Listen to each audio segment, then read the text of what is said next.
So this is Josh for Crowder Masonry and Outdoor Fireplaces. Get a lot of questions on these fireplaces. I've made some videos, after the fact and kind of explained everything. And I really never thought they'd get any kind of traction or that anybody ever even really be interested.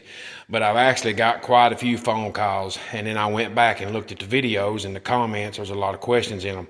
People wanting measurements and things like that. Of course, in my mind, you can count the brick, and see some of these measurements. But I get it.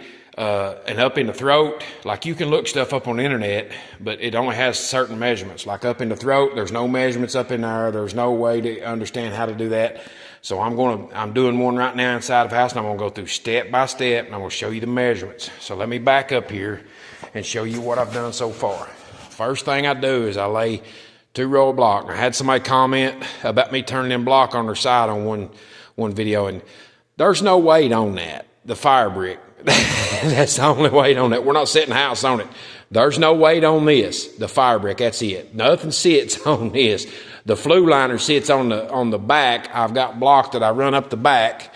These block right here. Now, when I build my smoke shelf, I'll run these block up. And then when they get up flush with this, I'll start fire brick up from there. I'll go 3 high with them fire brick, and the flue liner sits on that. Now, I run angle iron going this way from block to the block that I've got in the front. I'll get to that later. But anyway, my point being, there's no weight on them block. Of course, there's always going to be somebody say something negative or whatever. And, you can flip them up. Of course, then you've got to deal with them holes, which you can fill them up with debris or whatever and fill them up more. It doesn't matter. That's small things. And I've got people that ask why I don't turn them on their side. Well, you build them the way you want to build them. I'll build them the way I want to build them. I try to give an affordable fireplace to people, save them money. These fire brick are super, super expensive. But, and it works just fine. You've got all this dead air space in here that's insulating. None of that heat's going to get out. There's going to be a block wall out here, right there. Almost 2 foot off of that right there. There's no heat going to escape. You have no problem. And I parge outside. I put a couple layers of mortar on the outside. But anyway, let's get to the measurements. This front hole, I always do 42 inches. Inside to inside. The back wall, 32 inches. Front to back, 22 inches. Now, this measurement, if you look them up, I think it's supposed to be like 14 or something. I go 3 fire brick. I think it's almost 13, I guess. I don't know. But anyway, I don't pay attention to them measurements. I build them the same way I've been building them for years. 3 fire brick high straight up. And then I come in here and lean them out. And now people ask me what kind of angle, percentage. I don't have a percentage. I eyeball them. Been eyeballing them for years. But you can see right there kind of what it is. Look at them fire brick. You can tell, by looking, that's a little less than a half, and I just lean them in about, I could drop a level down. I guess I'll drop a level down and let you see about what it is right there.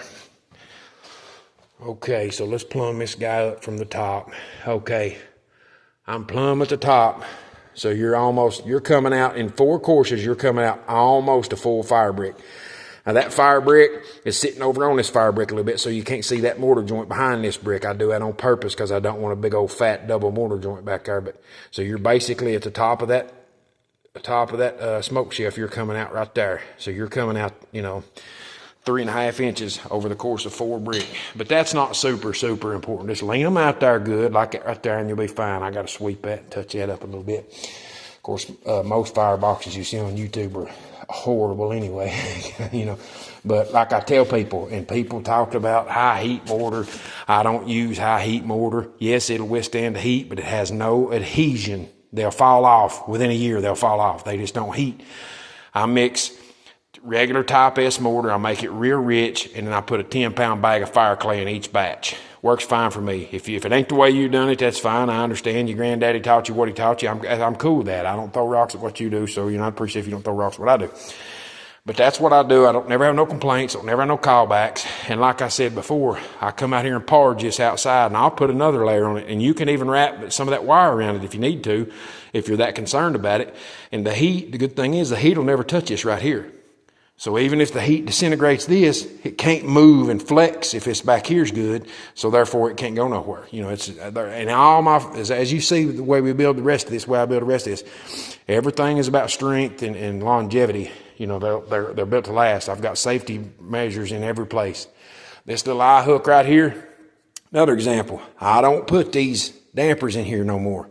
And I'll tell you why. They always rust. There's heat and stuff in there. They rust, and you got to come take them out. Plus, they block part of, even the frame, that blocks part of your draw. But they rust, and they got to be tore out. When you got to do that, you got to tear the whole front out of Fireplace. It's really hard to change them because they're mortared in. So I'll buy the caps that's got the little spring and the damper on the top. Drops a stainless steel cord down through here. Worst case scenario, you got to change that cord every now and then. Of course, I've never had nobody call me on one, so I don't know how long they'll last. But I bring that cord down and I loop it through that eye hook. It's got a little handle on it, and you can adjust that handle with a set screw. So I pull the cord down until it's shut up top. Then I put my little handle up against that and tighten my set screw. That way, when it's tied up against that, it's in the closed position. And then I pull it down just a hair and pull it out, and boom, it opens it up. See, that's another thing I've learned, put them kind of dampers in. But that's what you're looking at. Bring those outside walls plumb. 42 on the outside, 32 on the back, 22 right here. And you go 7 fire brick high, 3 straight, 4 incline. We'll get into tomorrow. We'll get into the smoke shift, the throat, how high I do this and the way I do these. I don't corbel these brick, I had some comments on one of mine about that too. I don't corbel these brick. I'll show you on my outside, the ones everybody's commenting on was outdoor fireplaces. Now I do a little something different on this. I put that wire up there and I put that mortar on the inside. When I'm in a house like I am now, I put fire brick across there on top of that wire once that mortar gets dry. But we'll get into that tomorrow.